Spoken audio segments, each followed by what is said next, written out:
Hello, and welcome to the Number Knowledge Test Virtual Training Part 2. During this portion of the training, we're going to spend some time reflecting on the process so far. If you're participating in this virtual training with us today, you've probably also gone through the online modules for the Number Knowledge Test. These include the research behind why the Number Knowledge Test was selected, how to score and administer the Number Knowledge Test, and you probably also watched some student videos and discussed administering to those students with your teammates. You've probably also given the Number Knowledge Test to your own students, either during the beginning of the year or mid-year timeframe. Let's keep all of those experiences in mind as we reflect on our process so far this year. This is the first time that in kindergarten we have given every kindergarten student the same research-based, interview-based universal screener. And we need to acknowledge that any time we do something for the first time, there is going to be a learning curve for everyone.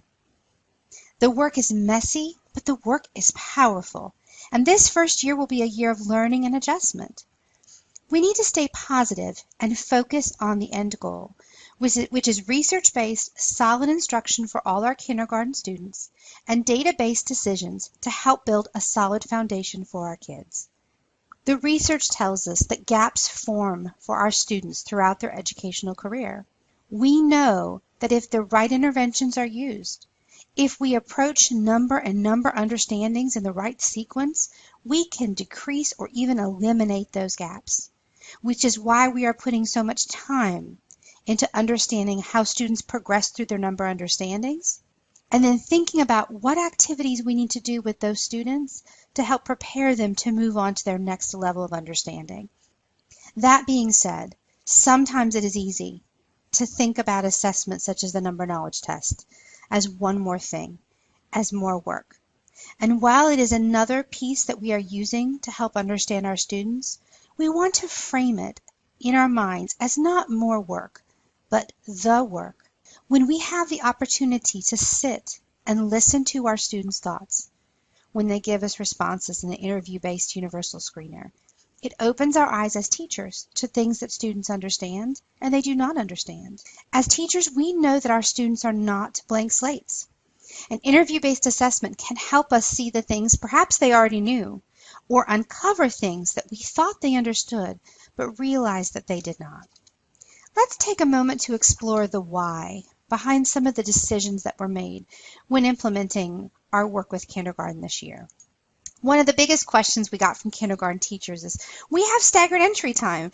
Why didn't we give the Number Knowledge Test during staggered entry? Why did we wait about 25 to 30 days before we gave the assessment to students? It's a really good question. We know that the learning curve for students is great. Think about yourself as a teacher. Think about the students that walk in your door the first day and how different they are 3 weeks later, 4 weeks later. It's not just learning routines. We know that students come in the door with a variety of levels of experience. Some students have had lots of practice and lots of experiences in their life. Some students have not had that, but they are open books and they are ready to learn.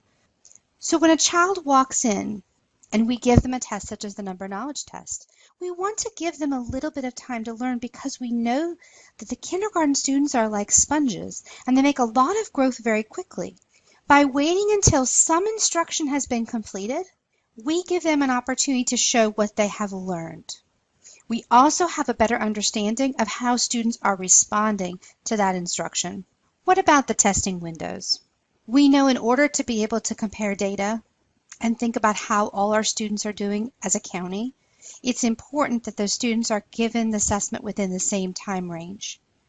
When choosing the windows, we also had to make sure that there was a certain amount of weeks in between each administration. We wanted to give kids more time to learn and progress before we assess them again. So it's very important that we honor and stick to the testing windows so that we don't flag a student as struggling when really we may have assessed them too early. Testing windows allow us to have a comparative time to work with all students. When choosing testing windows, we did try to be sensitive as much as possible to other things that you have going on in the school. We are continuing to work on ways that we can support you in having the assessment be something that doesn't interfere with your learning and instructional time. Let's take a moment to think about the eData platform. I know for many of us, this was the first time that we have experienced using the eData platform to enter data. When something is new, sometimes it can be difficult to understand, but we know that by collecting our data in a central location, that data can follow with students and be something that we can build on. If you've already given your mid-year assessment, then you know that the data you entered with the first assessment was used to determine where the child would begin during their mid-year assessment. If you did not complete the assessment using the online data system, you will want to consider doing that for your mid-year or your end-of-year assessment. You will save so much time by just giving the assessment live on your laptop while you're with the student. We know that some of you feel like you want to have your hands on the data, which is why we do give you a recording sheet. But you can also go into your eData platform and print the students' responses in real time after you give the assessment. So you can also have access to the information then. Your IRT and principal also have access to the student results through the OASIS recording system.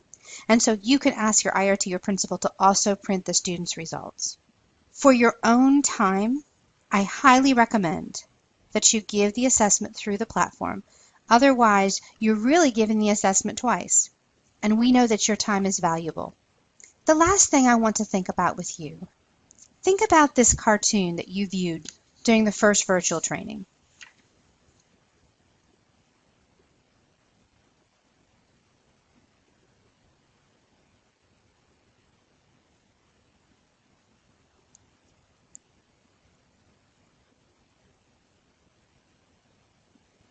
Think about your why. Think about the why for all of us. Why is it important that we dig deep into what our students know and understand? Why is it important that we make sure that the instruction we're giving students is meeting their needs? Pause the video at this time and take a moment to think about what's your why. Was there a time in your life that you stopped caring about math? Was there a time in your life where a circumstance or a teacher made you feel like you couldn't do it? Pause the video at this time and take a moment to reflect on your why. Thank you for joining us for this portion of the Number Knowledge Test virtual training. This concludes part 2 of the virtual training.